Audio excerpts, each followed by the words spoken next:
اس کہانی کو آخر تک ضرور سنیے گا اور چینل کو ضرور سبسکرائب کیجیے گا۔ ستارہ دیکھو آگے کیا تمہارے ابا جان؟ سغرا بیگم نے گاڑی کا ہارن سن کر کہا۔ جی اماں آ گئے ہیں، ستارہ نے کھڑکی سے جھانک کر گیٹ کے اندر داخل ہوتی گاڑی کو دیکھ کر کہا۔ سغرا بیگم بھی کھڑکی میں آ ٹپکی۔ چودھری شوکت علی اگلی نشست سے اترے۔ پچھلی سیٹ سے ان کی رشتہ کی بیوہ بھاوج اور اس کی بیٹی افشاں بڑے بڑے شاپر سنبھالے اتری اور حویلی کے پچھلی طرف بنے پورشن کی طرف بڑھ گئی، جبکہ چودھری شوکت مردان خانے کی طرف چلے گئے۔ ڈرائیور نے گاڑی گیراج میں لگا دی۔ آ گئے ہیں آپ سخی جی، سغرا بیگم بولی۔ بس کریں اماں آپ بھی نا، ستارہ اکتا کر بولی۔ پتہ نہیں کیا کچھ خرید ڈالا ہے آج۔ سغرا بیگم کی سوئی وہیں اٹکی ہوئی تھی۔ جب ابا جان نے کہا تھا کہ آپ بھی ساتھ چلی جائیں تو چلی جاتی نا، اب کیوں ٹینشن لے رہی ہیں؟ ستارہ نے ٹوکا۔ میری جاتی ہے جوتی، خود ہی کرے ان کی چاکری، میں نوکر نہیں ہوں سائمہ بی کی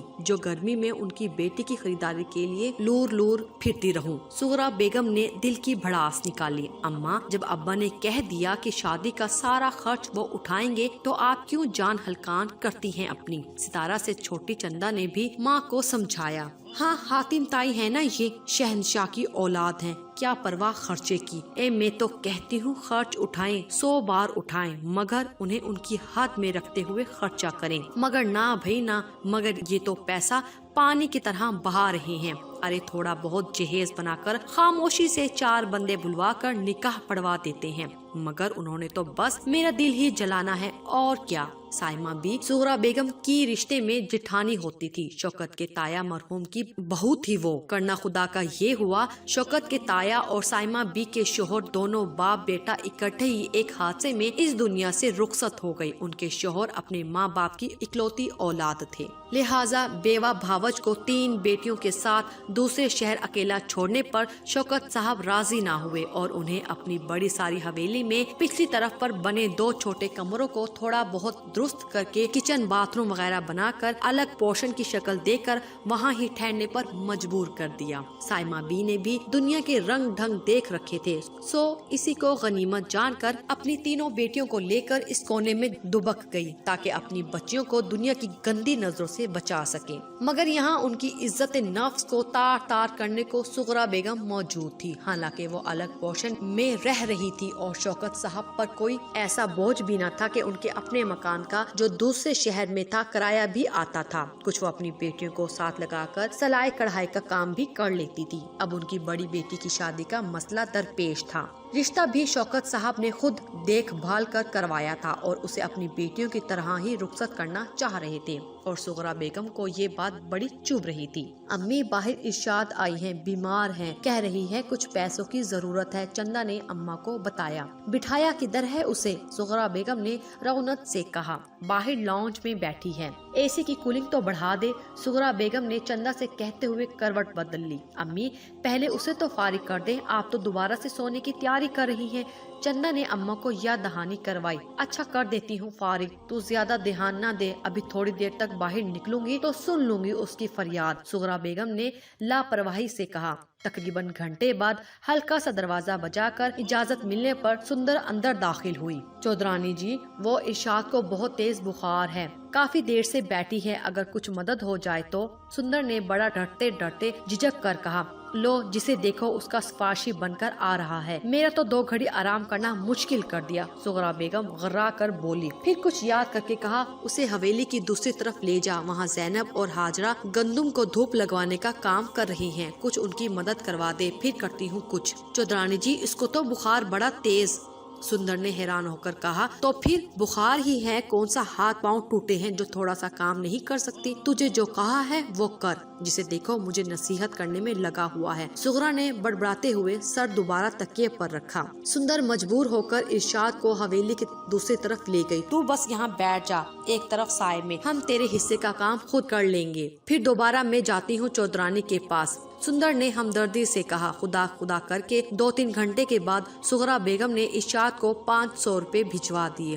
چودرانی جی کہہ رہی ہیں کہ یہاں ہی ڈسپینسر کو دکھا کر دوا لے لینا، قصبے کے ڈاکٹر کے پاس جانے کی ضرورت نہیں ہے، وہی دوا یہاں سے بھی مل جائے گی۔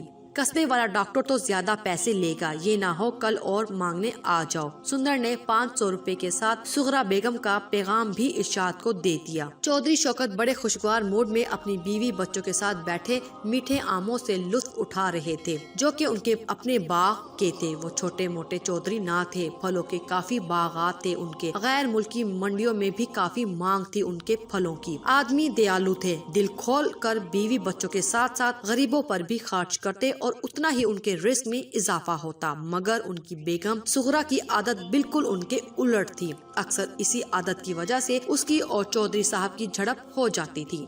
कितनी खरीदारी करवा डाली साइमा बी को। इस वक्त भी सुगरा बेगम ने चौधरी शौकत का मूड देखते हुए अपनी जलन निकालने की ठानी। अरे क्या तैयारी करवानी है मैंने उन्हें, बस जो उनकी बेटी के नसीब का होगा वो उसे मिल जाएगा। चौधरी साहब ने नरमी से जवाब दिया। अक्कड़ तो इतनी है उनमें, इन जैसे लोगों की क्या मदद करनी। अक्कड़? मगर किस बात की अक्कड़? मैंने तो हमेशा उनमें नरमी देखी है। हाँ, आपको तो नरमी ही दिखानी है उन्होंने, मगर इतनी अकल होनी चाहिए कि जब अगला बंदा तुम्हारी बेटी के लिए इतना कर रहा है तो तुम भी आकर इधर चक्कर लगा जाओ। मैं अकेली हलकान होती फिरती हूँ, ये नहीं कि कभी आकर काम काज में हाथ ही बटा दो। हद करती हो तुम भी, जितना तुम काम काज में हलकान होती हो मैं सब जानता हूँ। कभी हिलकर पानी तक तो पिया तुमने? अपने जाती काम तक काम वालियों से करवाती हो, और वो आकर तुम्हारे काम क्यों करें? वो क्या मुलाजमा है तुम्हारी? अल्लाह की राह में देते वक्त तुम अपने काम करवाने का क्यों सोचती हो? चौधरी साहब गर्म हो गए, उनके सारे मूड का सत्यानाश हो गया था इतनी घटिया बात सुनकर। और कान खोल कर सुन लो, इस जुम्मे को अफशा के ससुराल वाले आ रहे हैं। दिन मुकर्रर करने से पहले वो एक चक्कर लगाकर बच्ची का नाप वगैरह लेना चाह रहे हैं, और सारा इंतजाम हमारी तरफ ही होगा, क्योंकि इधर का लाउंज भी खुला है और ड्राइंग रूम भी।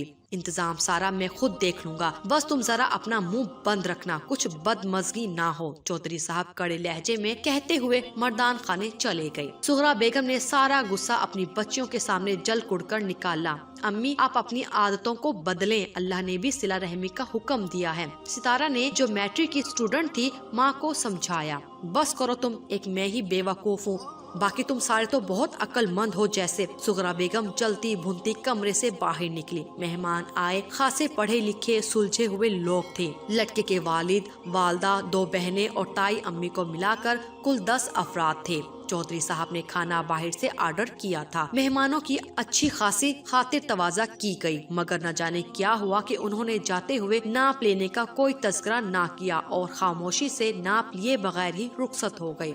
अगले दिन ही उनकी तरफ से मुआवजत कर ली गई। साइमा बी का तो रो रो कर बुरा हाल था। दुनिया दिखावे को सुगरा बेगम भी चल कर तसल्ली दिलासा देने पहुंची। सुगरा, क्या बनेगा मेरी बच्चियों का? इन तीनों की फिक्र से मेरी रातों की नींद उड़ी हुई है। सोचा था कि एक का बोझ हल्का हो जाएगा, मगर क्या बनेगा मेरी बच्चियों का? साइमा बी ने सिसकते हुए कहा। सुगरा बेगम के दिल में तो लड्डू फूट रहे थे, ऊपर से हमदर्दी जताती रही। तुम फिक्र मत करो, मैं पता करवाता हूँ कि इन लोगों को क्या तकलीफ हुई है। शौकत साहब ने कहा। अरे रहने दें आप, यूं ही खामखा, अब बेटी वाले होकर हम क्या पता करवाते? अच्छे लगते हैं, हमारी बच्ची में क्या कमी है, और जगह हो जाएगा रिश्ता। सुगरा बेगम ने परेशान होकर फौरन टोका। चौधरी साहब बड़े बरहम मिजाज के साथ अंदर आए। ठंड पड़ गई तुम्हारे कलेजे में। सुगरा बेगम, क्यों, क्या हुआ? इतनी भोली ना बनो। आज तफसीली बात हुई है मेरी सरफराज अहमद से। आज पता चला कि रिश्ता टूटने में तुम्हारा हाथ था। तुम्हारे तंग दिली का तो मुझे पता था, मगर तुम इतनी कमीनी निकलोगी ये मुझे अंदाजा ना था। क्या कहा उन लोगों ने? सुगरा बेगम ने फक होते चेहरे के साथ दोबारा सवाल किया। क्या हुआ अब्बू? सितारा भी बाप का गुस्सा देखकर डर गई। ये तुम्हारी माँ ने कहा कि ये तो हमारे घर का काम वगैरह कर देती हैं, इसलिए हम उनकी शादी पर इतना खर्चा कर रहे हैं, और ये कि हम अपने मुलाजमों का बहुत ख्याल रखते हैं वगैरह वगैरह। शौकत साहब ने थोड़ा सा वक्फा देकर बात जारी रखी। अब सरफराज अहमद कह रही हैं कि हमें मालूम है कि तुम्हारे रिश्तेदार हैं, कि हमारे साथ मेरी बड़ी भाभी और दीगर लोग भी थे। उन्होंने आकर मेरे बेटे को भड़का दिया है, और अब मेरा बेटा रजामंद नहीं है इस रिश्ते पर। सुगरा बेगम, अब जो मैं करूँगा तुम सारी उम्र सर पकड़कर रोगी। बहुत समझाया तुम्हें, मगर तुम समझने वाली चीज नहीं हो। चौधरी साहब गुस्से से लाल पीले होते बाहर निकल गए। अम्मी जान, अब्बा जान कल से घर नहीं आए, रات पता नहीं किस वक्त मर्दान खाने में आई या नहीं, कुछ पता नहीं, और घर के अंदर तो चक्कर ही नहीं लगाया। सितारा ने फिक्रमंदी से कहा, कल आई भी तो बड़े गुस्से में, देखा नहीं कैसे हाथ मारकर जाते जाते सारी ट्रे के बर्तन मेज से नीचे गिराकर गए थे। चंदा ने भी परेशानी जाहिर की। समझता है इन गिद्दड़ भपकियों से डर जाऊंगी।